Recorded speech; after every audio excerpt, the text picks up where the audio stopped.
Yo, what is up, boys and girls of the Mir Cult? Welcome to another episode of Mircap. This time, MPL Indonesia Season 12, week number 4. We're going to recap everything that happened this week. But before we get this week recap started off, we got to remember as well, got to remind all you guys that this was the week where the patch hit. The new patch that changed a lot of things. And I think that's going to be a common theme coming into the matches here, where we're going to see some teams do better because they've adapted to the patch much faster, and also some teams who just have not adapted at all to the patch. So, without further ado, let's go. Let's get started with week 4, day number 1. Alter Ego versus DEWA United. This is the first match of week number 4, and to be completely honest with you, I don't think anyone was expecting much from this matchup. Alter Ego and DEWA, Alter Ego especially, 9th place at the time, and DEWA United were actually like 6th or 5th place. DEWA were coming off of a very, very rocky performance last week, but they did beat Geek Fam ID last week. So there was more hope on DEWA. A lot of people were looking at DEWA more, to be able to beat Alter Ego, I would say. And yeah, no, Alter Ego beat them 2-0 with their drafts here. I'll say it's just brilliant. The way that they were able to draft here, it was very new patch-ish. Sure, they kept the same kind of strategy where, you know, they always want to go for that first phase pick onto the Kadira, onto Udil's picks, and then Pai. And they even still stuck on the Assassins, which I thought was kind of weird at the time, right? Because, again, Alter Ego made most of their problems lie in the jungle. Sully Boy was severely underperforming on these Assassins, and he stepped up real good. He played the Joy, he played the Fanny, he was able to outclass even Ray, a very good assassin player all the way from week number 1 from DEWA United here. And in this game, we're kind of seeing the downfall of DEWA United and downfall of this playstyle. When you ban away Leo Murphy's picks, whether it's going to be the Cho, which gets picked up by Rossi, so it's a deny pick in game number 1, and then you ban out the Kufra and the Kaja, leaving him only on the Ruby.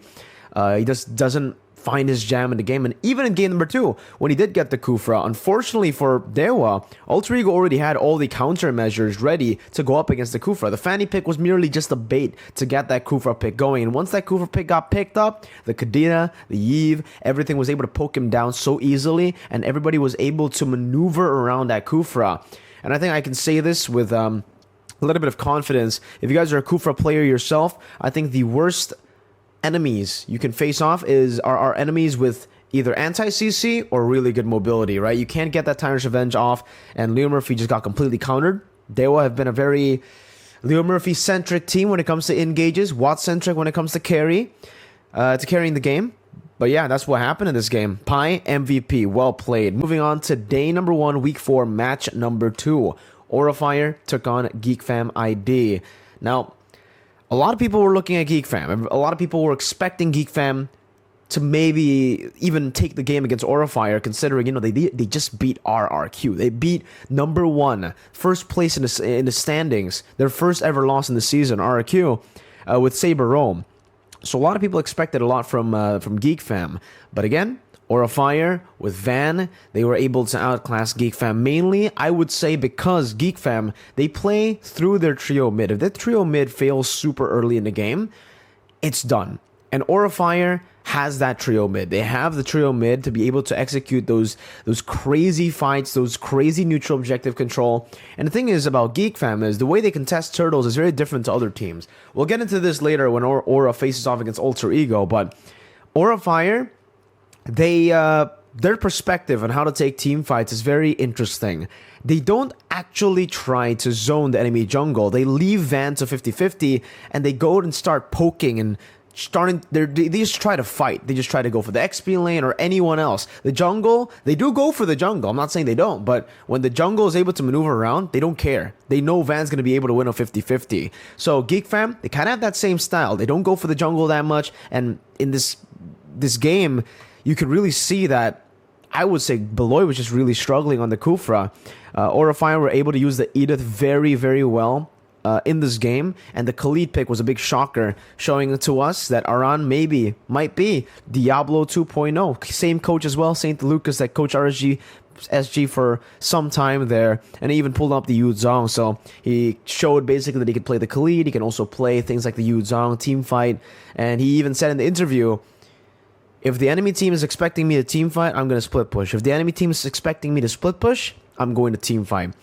And Around's just really good on the mic. 2-0 win for Aura. Great win. Next is a big shocker. Week 4, day number 2, Rebellion Zion was able to 2-0 EVOS Legends. And I actually wrote this, well, I didn't write it, but I told the scriptwriter, put this in the keys to victory. Audi TZ just needs to pick a hero, a pick-off hero, whether it be the Kaja, a Franco, or even heroes like the Navaria or Edith, the heroes that can pick off or open up the map. That's where Audi really excels, you know? And when he got that Franco pick, I was sold. I predicted Rebellion Zion, and Rebellion Zion won. In game number 2, that was a big shocker too, man. Gourd pick, my lord. I think EVOs were just getting overwhelmed. In game number 1, I would say their drafts weren't that bad, although I think it is kind of strange that Brands was given a Harith, knowing he's the king of marksmen, not the king of mages. So given a Harith, it just seems like he wasn't really able to make the best out of it.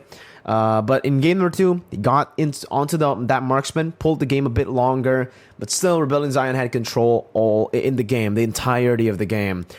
Mainly because of this amazing composition that Coach Chico went for, the Gourd. The Gourd is a good substitute to Yves, apparently. That's what he said. If you're not up against a lot of dive. And for EVOS Legends, the real dive, the only dive threat that they had was literally a Joy. And with a Franco in your team, it's going to be really easy to peel the Joy away from your Gourd, from your Beatrix. And that's why Rebellion Zion were able to get the dub in the end. Just pure team fights going on, and these front-to-back compositions that were just brilliantly executed by Rebellion Zion. Next, this is going to be a very short one for the recap. I don't think we need to talk about this much. As a Bigatron fan, very disappointed in the way that Bigatron played, and maybe in game number 1, maybe even the way they drafted. I like the Alucard pick because I like cheesy picks. I like crazy. But honestly, up against ONIC, I'm not too sure that would have... I don't think that's a good idea, right? For Bigatron, maybe they were still just experimenting. Maybe they still were testing the waters up against ONIC here. But yeah, no, ONIC were not playing any games. They just did exactly what they usually do. Their drafts were just Yeb-ish, always very good, very amazing. And I think they were able to outdraft and outplay Bigatron Alpha in 2 of these games, completely stomping on BTR.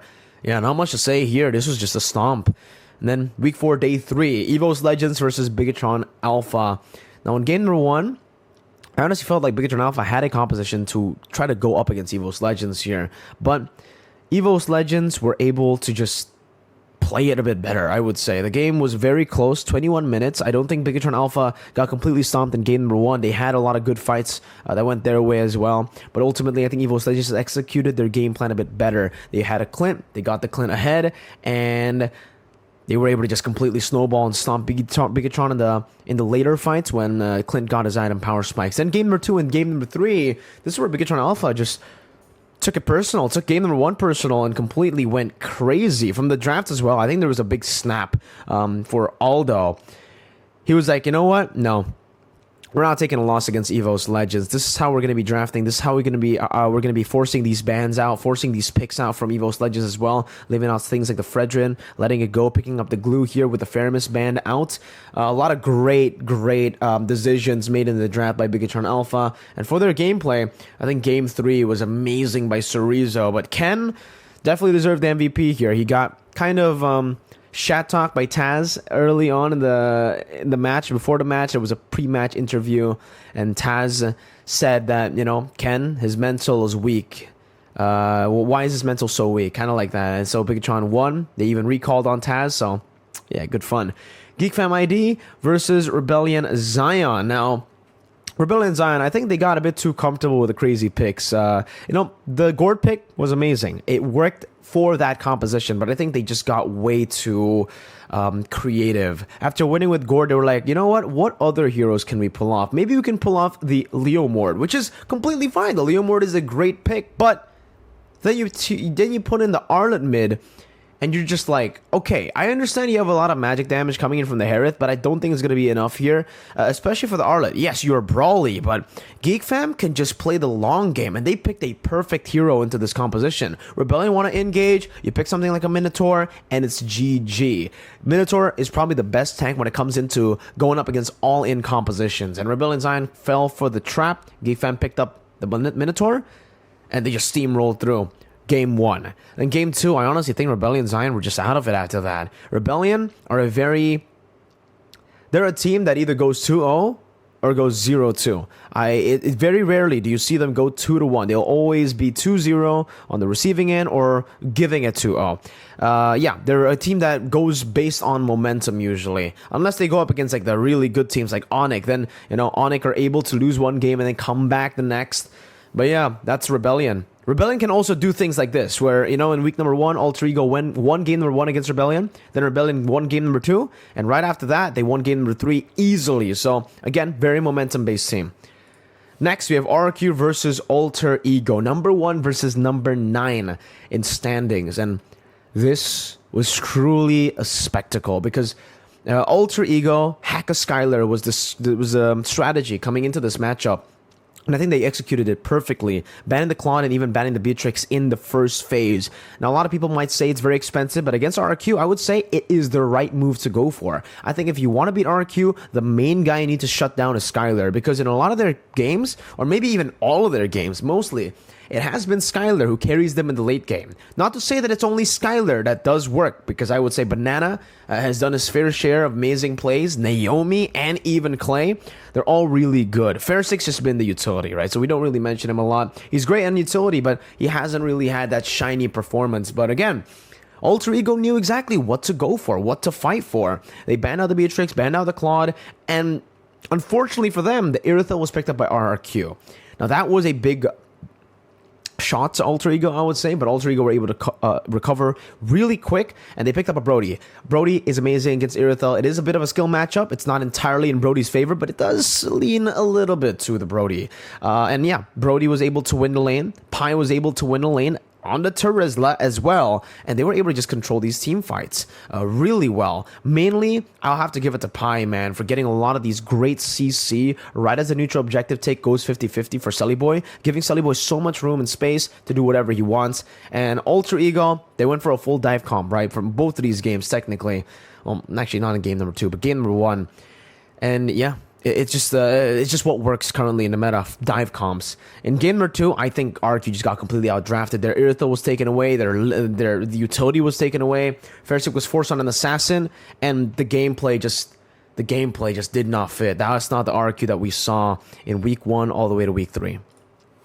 Next, week 4, day number 4, Alter Ego versus Aura Fire. Alter Ego versus Aura Fire, Aran versus Pi, Prince Aran versus King Pi is the nickname, and I honestly think Aura just got outdrafted here. Yeah, I don't see much. Alter Ego performed really well too, but I think Aura Fire got outdrafted in a way where Alter Ego, especially in game number 1, wow, this draft was amazing. They had a Cho, a Valentina, an Irithyll, a Helkurt, and a Terizla. And the way the Helkurt was used here, sure, was used as an assassin, but mainly in a lot of these skirmishes and a lot of the pickoffs that he's unable to join, he just pops that ultimate. Dark Knight falls, everything's dark, and then the Cho gets a very, very good Jikundo flicker, Jikundo onto someone with a Dark Knight falls, because they're so conditioned to thinking about, oh, Helkurt's gonna jump on us when the Dark Knight falls comes. They don't expect the Cho. And it's just brilliant by Alter Ego. Game number 2 was a bit closer. Aura Fire were able to make some good adjustments, but unfortunately for them, it wasn't enough. And Alter Ego were able to pull off another crazy pick in the Hylos and the Yuzong. The Yuzong not too crazy, but the Hylos. They were able to pull off a Hylos in the jungle, and they made it work. Front to back, no, it's a dive comp. This is a very divey composition for Alter Ego. And Aura, they kind of had a composition where it was kind of weird. They wanted Alter Ego to just dive onto them. They wanted to go and win out these all-ins. You dive, we kite back. But then they also had a Farsa, which just doesn't do well against the Yuzong. And yeah, it was very, very unfortunate to see the Farsa. I think if they got something else there, they would have actually been able to win that game. Congrats, though, to Alter Ego. Next, DEWA United versus RRQ. And you know what we said earlier? Alter Ego kind of made the blueprint of how to beat RRQ. You ban the Claude, ban the Beatrix, and then you take away the Irithel, and then RRQ just really struggles. DEWA basically said, no, we don't want to use the blueprint. We'll do it our own way. And we'll lose with our own way. We'll lose really, really, really easily, too. That was a big stomp. Now, the timers here say 15 minutes and 17 minutes, but this was a big stomp.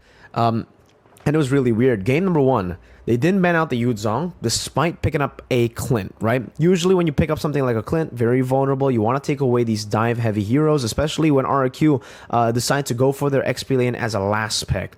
No, they didn't do that. They went for Clint. And then in game number 2, where it looked kind of like the same draft all over again for both of these teams, DEWA United banned the Yuzong, which I agree on. Like I was like, damn, all right, that's a very good Yuzong ban. You're gonna go for the Clint again, was what I was thinking. But no, they didn't. They banned the Yuzong and they pick up a Melissa, not a Clint. So again, they kind of like drafted in a way where they wanted to go for the Clint, but they were like, nah, you know what? You know what would be better? Melissa. Against an Irithel, they pick Melissa. Even I know you don't do that, dude. Melissa, bad matchup against the Irithel. And to top it off, RQ did the same thing. They hid the Lapu. All the way to the end, that XP lane pick was hidden. They picked up the Lapu. It's already a bad matchup with an Irithel.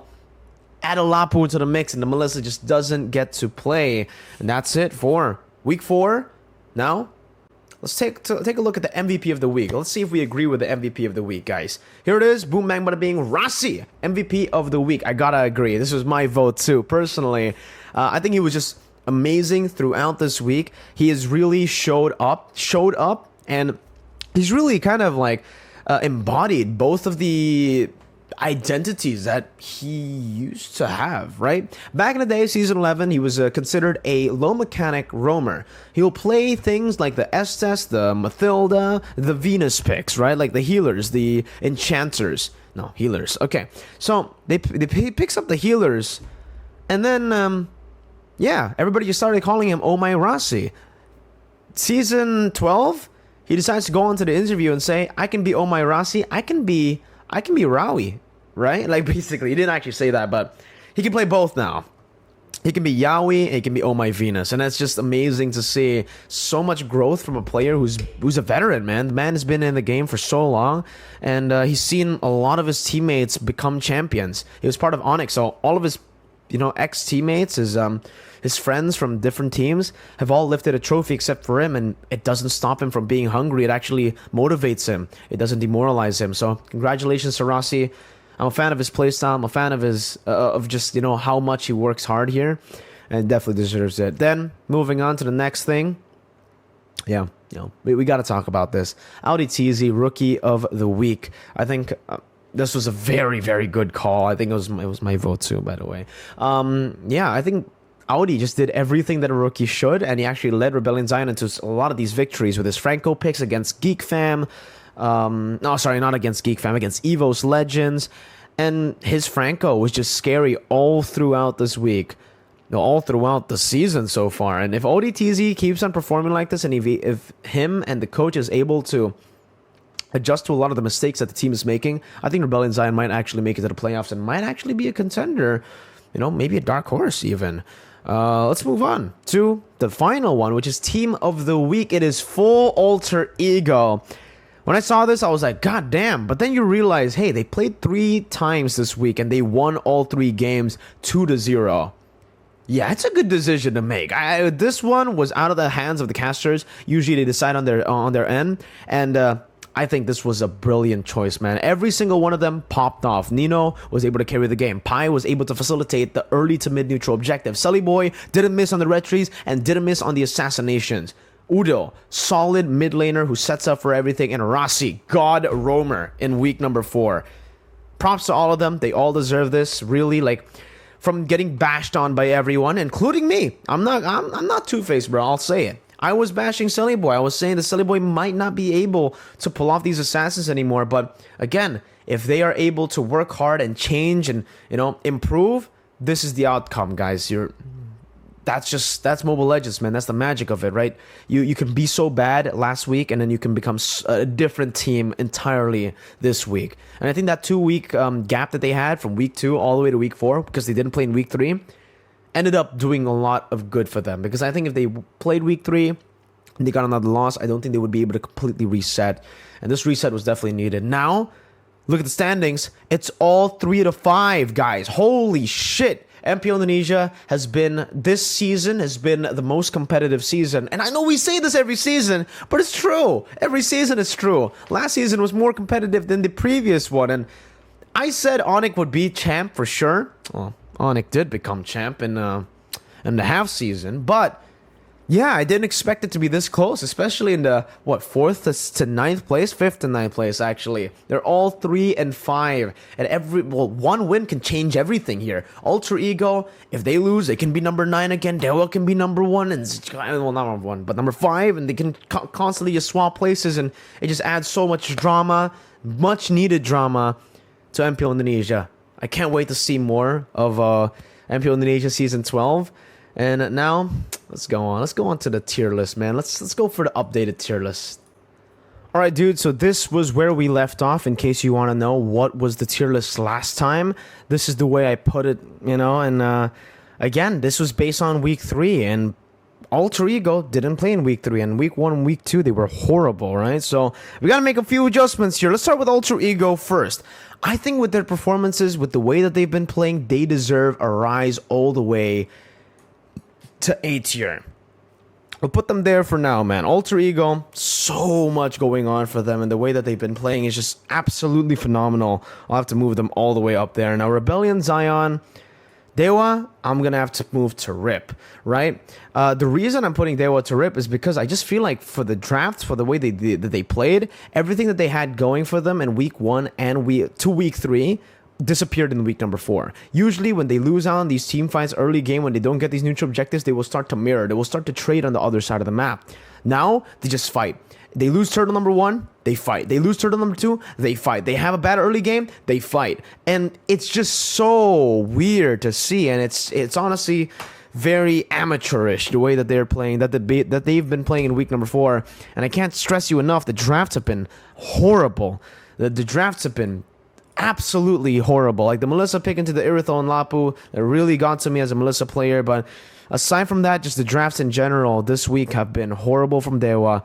If they don't adjust to the patch, if they keep on playing the way that they're playing right now, and they just want to, be 9th, and yeah, they're gonna be here, man. Rest in peace. Rebellion, do they deserve to be? I don't think they deserve to be in Dark Horse just yet. I think with their loss to Geek Fam, they kind of deserve to be still in mid, because again, they're still very mid. Yes, they have a few new pocket picks. Yeah, the Gourd, but aside from that, what? They're still very inconsistent. They still get too happy with success. They pick up the Gourd, they win, and then the next game they go Leomord and Arlet mid. They experiment even harder. And it's just very weird to see players getting swapped left and right during the matches. So I'll have to put Rebellion still in mid. Now Aura, yeah, I think now they might have to get bumped down to Dark Horse here, because I don't like they were performing really well. I thought they were going to be an A tier team because of their performances, but now it just seems like they're more of a Dark Horse. They can do a lot of unexpected things, but they can do a lot of things that, well, they'll lose against the top teams, and even against, I don't know, they just don't do well here because up against the better teams, because their draft get read out completely against Alter Ego, against EVOS. The way they play gets read out completely. I think it might be time to put in Samo HT as a roamer, man. He has a way more diverse hero pool. High is great, but once he gets his heroes banned out, yeah, not really. Bigatron, we'll move Bigatron right there next to Alter Ego. And for RQ, I think we might have to put them right here. I'll have to say RQ, because of the win that they got against Bigatron and the fact that they still looked very, very solid, RQ should still be stronger than Bigatron. Hopefully Bigatron gets back to their form, though, because I would really love to put RQ right here. But for right now, I think the only S tier team, the only team that I can see that has just been popping off, and hasn't really shown that many weaknesses, despite the 2 losses that ONIC took. Those were 2 losses with a different roster, different lineup. With the main lineup, this is still an S tier team, and these are the changes to the tier list, guys. The power rankings of teams in week number 4. Let me know if you guys agree in the comment section down below. If you don't, let me know. If you do, let me know. This is going to be uploaded tomorrow. Well, technically today. It's 2:36 a.m. right now as of the recording. So I hope you guys enjoyed the video. Go and watch MPLID, you nerds. I'll be watching too, because I'm a nerd too. Peace out.